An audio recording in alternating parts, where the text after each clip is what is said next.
الله الرحمن الرحیم الحصة الثانیة نص حول المدرسہ۔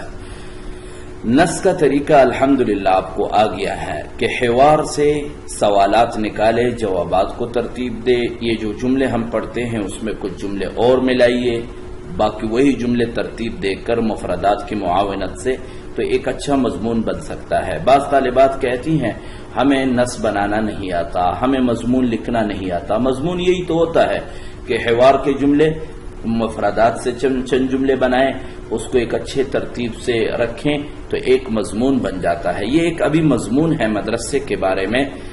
طالبہ کہتی ہیں اسمی زلیخا، آپ کا نام اگر زینب ہے تو آپ زینب لکھیں، اگر آپ کا نام فاطمہ ہے تو فاطمہ، اگر عائشہ ہے تو عائشہ۔ اسمی زلیخا، انا ادرس فی مدرستی تحفیظ القرآن للبنات، ٹھیک ہے۔ انا احفظ القرآن الکریم، میں قرآن حفظ کر رہی ہوں۔ اذهب الى المدرسة صباحا مبکرا، صبح سویرے جاتی ہوں۔ آپ تھوڑا اور بھی وضاحت کریں۔ اذهب الى المدرسة صباحا مبکرا الساعة 6 صباحا، صبح 6 بجے۔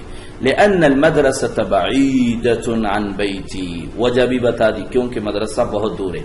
يبدأ الدوام عندنا الساعة 7 تماما، کیوں؟ ہمارے ہاں پڑھائی 7 بجے شروع ہو جاتی ہے، پورے 7 بجے۔ بعض الطالبات يقمن في مدرستنا وأنا أتردد إليها كل يوم، بعض طالبات مدرسے میں مقیم بھی ہیں لیکن میں روزانہ آنا جانا رکھتی ہوں، آتی جاتی ہوں روزانہ، ٹھیک ہے۔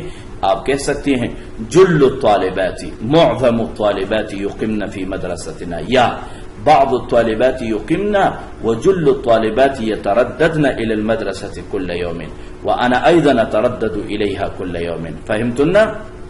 اچھا، آگے کہہ رہی ہے زلیخا کہ عادتاً آتی مشیا على الأقدام یا مشیا بالأقدام یا ماشیتاً، عام طور پہ میں پیدل آتی ہوں، وأحيانا بالحافلة الشعبية، اور کبھی کبھی عوامی بس میں، او بالدراجة النارية مع ابی او اخی او زوجی، اور کبھی کبھی بائک پہ اپنے ابو کے ساتھ، بھائی کے ساتھ یا شوہر کے ساتھ۔ عادتاً آتی وحدی، عام طور پہ تو میں اکیلی آتی ہوں۔ وتارةً مع اصدقائی، تارةً اور احیانا کا ایک معنی ہے کبھی کبھی اپنے سہیلیوں کے ساتھ۔ انا احفظ القرآن الکریم واراجعه فی المدرسہ، مدرسے میں دہراتی ہوں، یاد کرتی ہوں۔ وانا مسرورۃ جدا فی مدرستی مع صدیقاتی ومعلماتی، اپنے استانیوں کے ساتھ، اپنے سہیلیوں کے ساتھ میں بہت خوش ہوں۔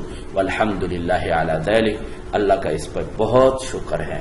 تو آپ نے یہ نص دیکھا کہ طالبہ نے آپ کو بتایا کہ میرا نام فلاں ہے، میں فلاں مدرسے میں پڑھتی ہوں یا پڑھاتی ہوں، میں کتابیں پڑھاتی ہوں یا پڑھتی ہوں، صبح سویرے جاتی ہوں، ٹائم بتائیں، مدرسہ قریب ہے یا دور ہے وہ لکھیں، پڑھائی کب شروع ہوتی ہیں، زیادہ تر طالبات مقیم ہے یا آنا جانا رکھتی ہیں، عام طور پہ کیسے جاتی ہیں، کبھی کبھی کیسے جاتی ہیں، عام طور پہ کس کے ساتھ جاتی ہیں، کبھی کبھی کس کے ساتھ، اور آپ وہاں پہ کیا مصروفیت ہیں، آپ وہاں خوش ہیں یا نہیں ہیں، یہ پوری تفصیلات اس نص کے اندر آ جائے گی۔ آپ نے اس میں اضافہ کرنا ہے، صرف یہی نص لکھ کر کے کافی نہیں ہے، اس میں اضافہ کر کے پھر یاد بھی کرنا ہے، لکھ کر کے بھی بھیجنا ہے، تاکہ آپ کو یاد کرنے کے ساتھ ساتھ لکھنے کے بھی بھرپور مشق ہوتا رہے۔